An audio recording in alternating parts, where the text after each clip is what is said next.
What's going on, guys? So, I just want to do a quick 2020 Raiders NFL mock draft. I've done one every year, last couple years, so I wanted to give my insights this year.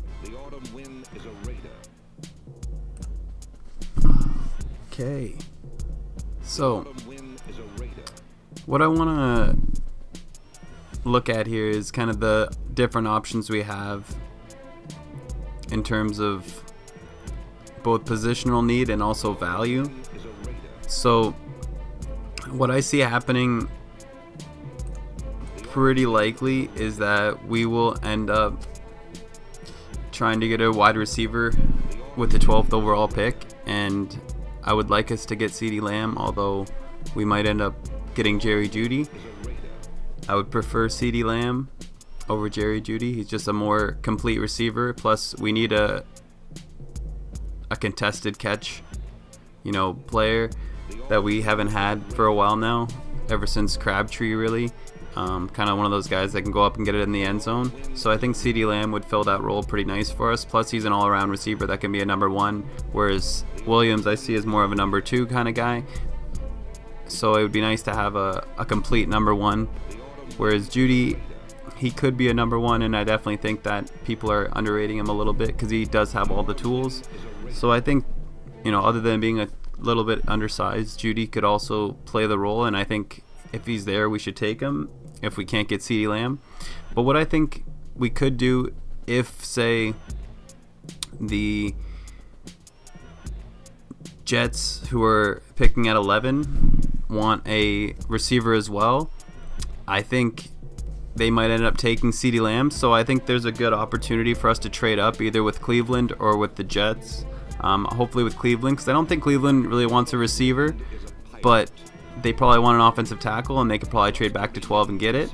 So I think if we trade up here and we can offer them maybe the 80th or the 81st pick, and I don't think it'd be a big deal to give up one of those to move up 2 spots and get a guy like CeeDee Lamb over a guy like Jerry Jeudy. As much as everybody wants picks, and I do agree, I think our team is pretty well rounded, and we can go without one pick if it means giving us the guy that we really have missed and needed for so many years, and a guy that can guarantee Derek Carr the chance to show what he really can do, both with the best receiver available and also with a complete kind of set around him with running back Josh Jacobs, wide receiver 1 and 2 with a Williams and a Lamb, and a Hunter Renfrow as your wide receiver 3. So then we have just a well-rounded receiving core with Nelson Aguilar as your number 4, which is not a bad number 4. Sure, he drops a lot of balls, but I still like Nelson Aguilar as a good receiver. He's a good deep threat, and he's just a good, wide receiver 2 to 4, depending on the situation. And I think Renfrow is obviously the slot receiver. So what I think we should be doing is trying to move up to get Lamb, and if we can't, then we just sit tight and take Jeudy or Ruggs. If I would like us to not see us take Ruggs, and if Lamb and Jeudy both are gone by 12 and we can't trade up, then maybe trade back. But you could also just take CJ Henderson in this spot, and I think that would be a reasonable choice if Lamb and Jeudy are both gone, to take CJ Henderson in number 12 overall and just get a wide receiver later. I'm okay with that as well. So with that said, with the 19th overall pick, one thing I think we should do is look for a trade option again to trade back, if especially, just gotta pause this real quick, especially if like I said, we can't get a wide receiver here, or if we end up taking CJ Henderson as your 12th overall, then I think trading back is your best option here at 19. And if we do end up getting a wide receiver and CJ Henderson's on the board, then you take him, because getting CeeDee Lamb and CJ Henderson, I think with the 12th and 19th overall pick, is your best outcome. I don't think we should reach for a guy like Christian Fulton from LSU. I think it's better to sit back and wait for a guy like CJ Henderson if he's still on the board. Even trade up if we really want, you know, CJ Henderson, and we're sitting at 19 and we didn't trade up for CeeDee Lamb and we ended up getting Lamb or our receiver at 12. Then we can definitely, you know, still trade back or even try to trade up if we see Henderson sitting there at 17 or 18 and we think we can really get him and it's not going to cost us too much. Maybe, you know, even like a 3rd round pick next year or something. It'd be worth it to guarantee us the best players available to win today, because I think, you know, if we get a wide receiver, a cornerback, and maybe like a running back that can back up Josh Jacobs and be like kind of a 1-2 punch with Jalen Richard as your pass catching back / wide receiver, or sorry, running back number 3. Was pretty much wide receiver, but running back number 3. So with that said, getting CJ Henderson with the 19th or trading up a couple spots for him is your best option. And if he's not there, then I think trading back, you know, taking Christian Fulton here, I think is a reach at 19. At first I was kind of like, you know, maybe we should take Christian Fulton at 19, but now that I really think about it and watch a little bit of his film, I think he's just not enough, he doesn't have enough ball skills. He's not a ball hawk, and in that case, I think we need a guy more like CJ Henderson that, you know, gets a lot of PBUs, pass breakups, and that's something that we can translate into immediate production at the NFL level. So with that said, I think trading back for a guy like AJ Terrell would be your best option there. If you know, CJ Henderson's not there and we're just kind of like, okay, the best 2 cornerbacks are gone, we're sitting here at 19, we can trade back a couple spots, maybe pick up a 2nd round pick, which would really benefit us in trying to get a running back, which I think we need to target. I think we need to target a running back in the, you know, at least with the 80th or 81st overall pick. We need to target a running back if we can't get one, like I said, with a 2nd round pick by trading up or trading back. And so with this said, you know, there's a lot of teams that maybe are looking for a cornerback here. Maybe they want to trade up to get Christian Fulton because they you know, highly value him, so we can trade back with a team, you know, like maybe even the Patriots want to trade up here and get their quarterback that they see, maybe Jordan Love, and we can trade back and also get a 2nd round pick. I think that would be more valuable than trying to reach for a guy like Christian Fulton here. But I think then we can target a guy like AJ Terrell, who I think the Raiders and Mike Mayock coming out of Clemson really like AJ Terrell, and there's been a lot of hype around him, and I like his ball skills as well, so he could be the guy that we're looking for. And if they're really set on him being like their, you know, 2nd or 3rd best cornerback, then go for him and trade back. Don't, you know, overdraft him by taking him at 19. Try to get, but if you can't trade back, honestly, maybe the best bet here is just to take him, you know, because if you think he's the best guy, like I wouldn't be surprised if they take him at 19 overall. That's just what I'm going to say right here. And that I can actually really see that happening, is seeing Mike Mayock and John Gruden taking AJ Terrell with the 19th overall pick and just reaching for him a little bit. But maybe they, like I said, they see him better than Christian Fulton, and I would even agree that he has better potential than Christian Fulton. Maybe not as high of a floor, but definitely a higher ceiling. And that's definitely what you want. So with that said, going into our third pick, which as it stands right now is not till the 3rd round, because we actually don't have a 2nd round pick right now. That's why I think it would be nice to be able to get one. But if it all plays out like this, if we get Lamb and then Henderson, I think trading up for a guy like Clyde Edwards-Helaire or DeAndre Swift or Zach Moss, one of those running backs, I think will be available into the 3rd round, maybe early 3rd round, even into the 2nd round, and we can maybe trade up, offering, you know, our 80th and then our maybe a 3rd round next year or something, or a 2nd round next year, so we can trade up into the 2nd round and get a running back that can help us back up Josh Jacobs and give us 3 solid running backs. Because with the loss of DeAndre Washington, we really need that 1-2 punch, and if Josh Jacobs' shoulder, you know, gives him trouble again, it'd be nice to have somebody to ease the load. And a guy like Clyde Edwards-Helaire is a very well-rounded running back that can give us all the options that Josh Jacobs can, and can also provide us with a good 1-2 punch.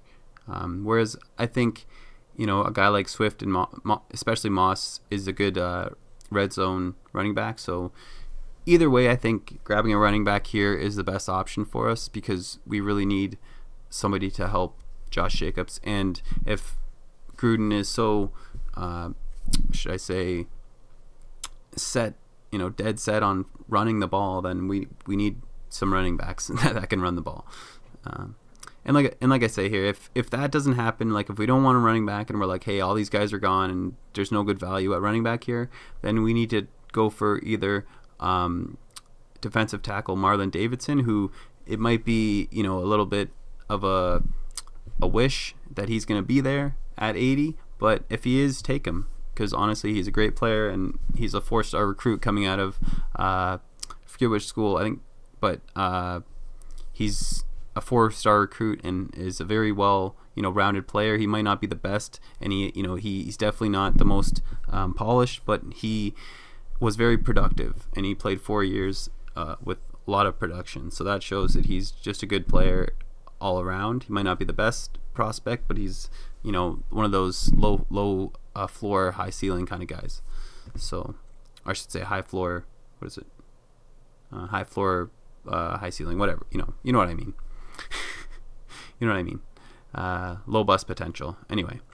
Or if that doesn't happen, like I said, if we can't get defensive tackle there, or he's gone, and we really are not comfortable with our linebackers long term. I know we have a pretty good linebacking core now that we brought in Nick Kwiatkowski and what's the other guy's name? Corey Littleton.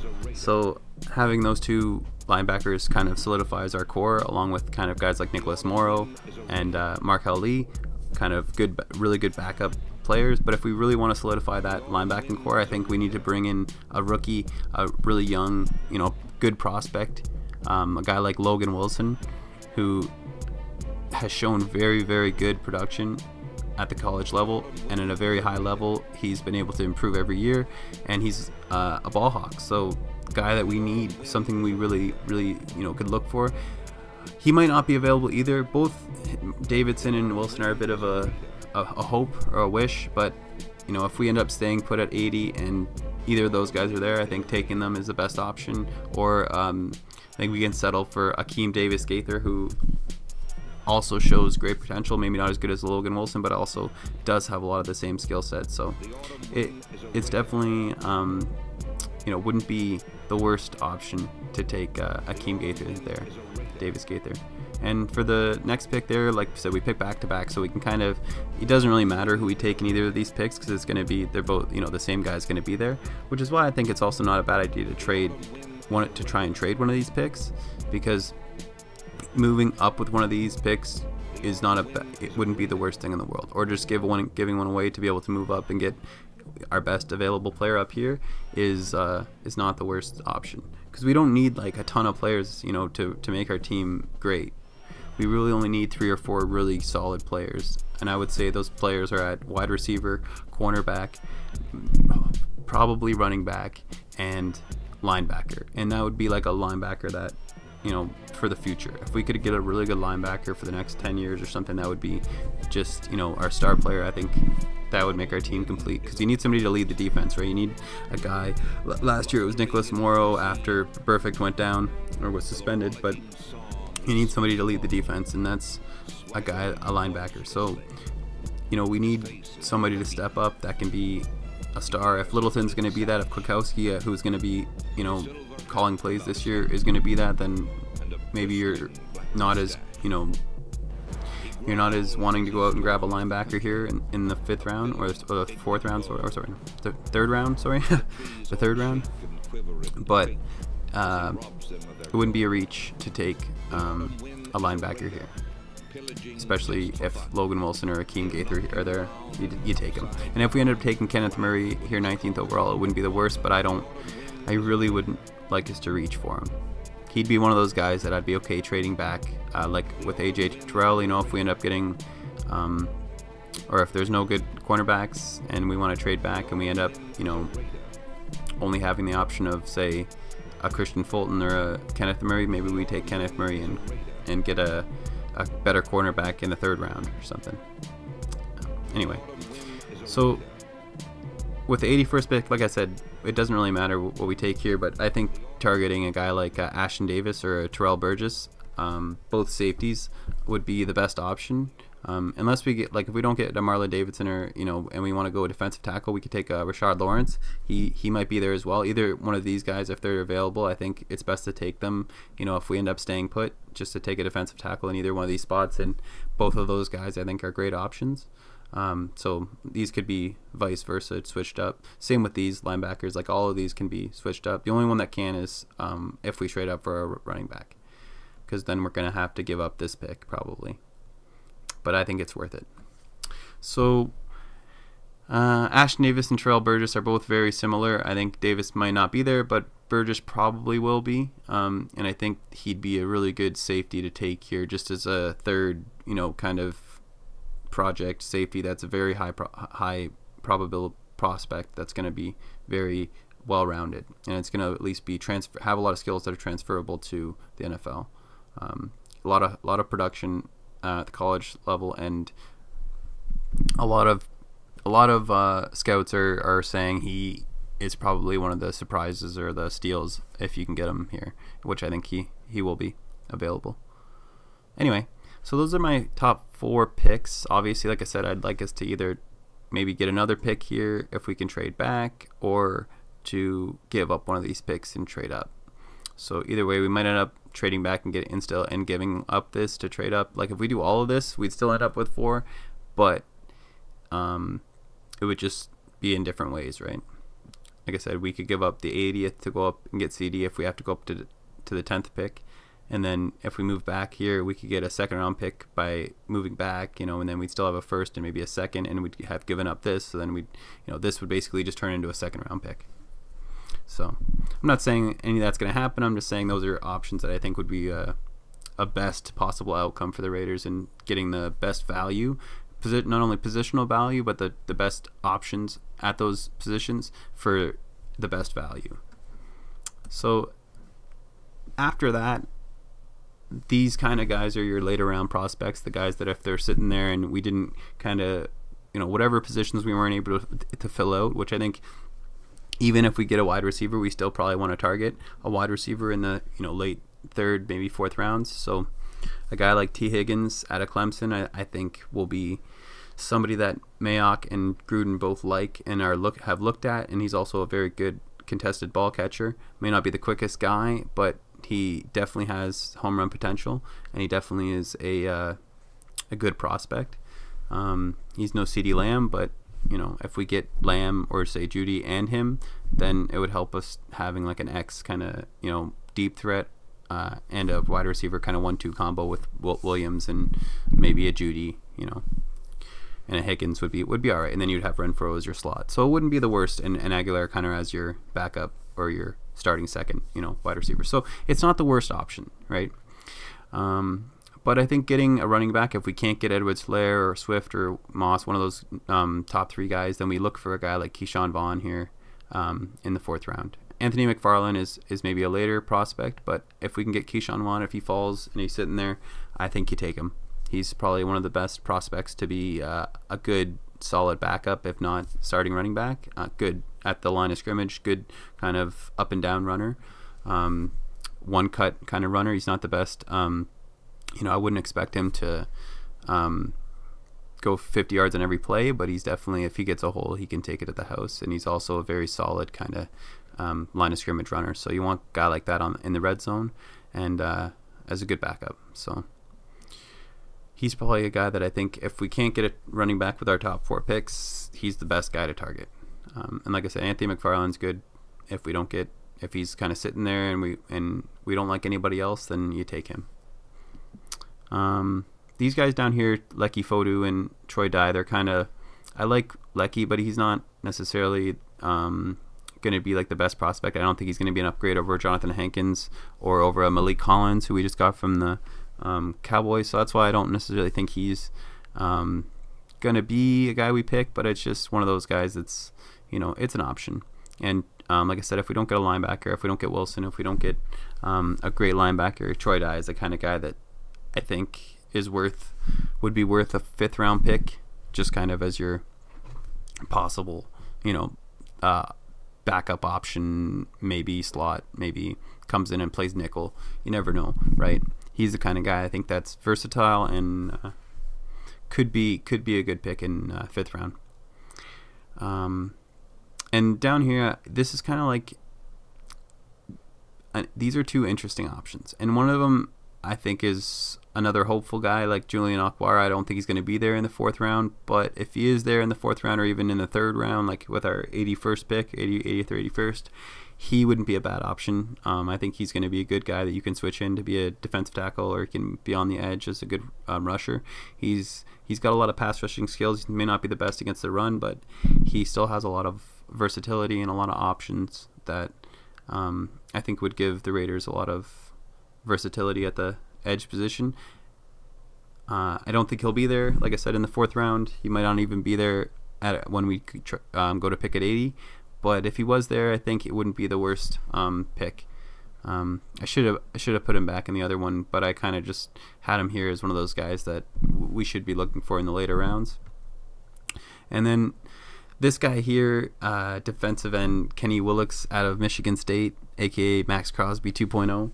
He not only looks and sounds a lot like Max Crosby, but his production is very, very similar to Max Crosby, and almost to a T, his scouting report sounds a lot like Max Crosby, which is just an interesting. He's projected to go in the 4th or 5th round, which is it's just hilarious. When I was reading his thing and I was looking at kind of his picture, and I was like, is this Max Crosby?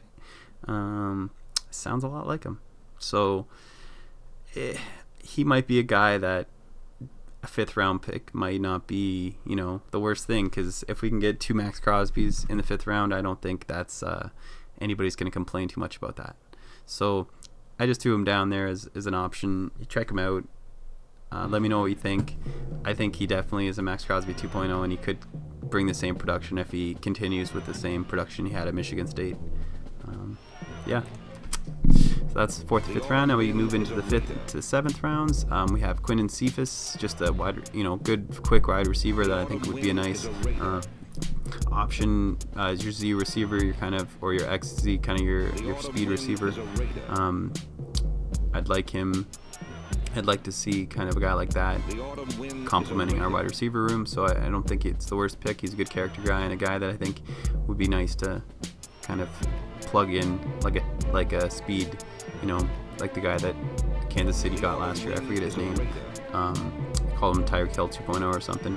It's kind of guys like that. Maybe a Henry Ruggs 2.0 or whatever. But we'll see. Just a cheap Henry Ruggs basically. Devon Hamilton, guy that I don't necessarily think is going to fall to the 5th or 7th rounds, but I think if he's there, we could use a backup or a good prospect of a defensive tackle, so I think we take him. Another option is Jonah Jackson. He looks like a really good guard. I don't know too much about him. I haven't done too much prospecting, but when I was doing a lot of mock drafts and stuff, he kept kind of being there when I was picking, and I was like, so I did a little bit of research, and I was like, this guy seems like he's actually a decent prospect to take in like the 6th, 5th, 6th, if he falls. Wouldn't be a good backup to Incognito or Gabe Jackson if we need one, right? And then Casey O'Toole is basically a guy that's like, if you need a outside linebacker, that we haven't filled that position, and we haven't taken a linebacker the whole draft, and we kind of just might want a guy that could possibly be a backup, somebody to look at. And then your undrafted free agent considerations, guys that are with consideration, your cornerbacks, Harrison Hand. I kind of like it, just like his name. It's an interesting name. He's got hands, and kind of double H. It'd be interesting if his middle name was H2. It'd be Triple H. But I don't know. I watched a little bit of tape. He's an interesting cornerback. I don't say he's the best prospect, but I don't think he's the worst either. He might end up getting drafted in the late rounds, and to see him kind of, if he was to fall, I think he'd be an interesting pickup. Same with Kendall Coleman, kind of guy that's not going to provide you much 1st or 2nd round, but he could be a good 3rd round back, good pass rusher that you kind of just send in on 3rd downs. Like I said, Damian Lewis is kind of like Jonah Jackson. He's very similar size. He's very big guard. Gruden and Mayock seem to like big guards, so maybe you take him and you just plug him in. He's the kind of guy that might get drafted in the 7th round, but if he falls, doesn't get drafted, then, you know, maybe pick him up. And a guy like Carlos Davis, defensive tackle, is very similar to a guy like Devon Hamilton, because if he falls, there's no reason why we shouldn't give him an offer. If he's UDFA sitting there on the, you know, he could help us, definitely give us a backup to Malik Collins and Jonathan Hankins. Definitely not at their level, but definitely could provide some depth at the defensive tackle position. And like I said, it's more, if we don't end up drafting a defensive tackle, it's just one of those positions that I think we still could use some depth. So he's just more of an option. I don't think he'd start. I don't even think he'd really be a backup. He'd be more of like a 3rd string kind of practice squad player, but he'd be an interesting prospect to look at.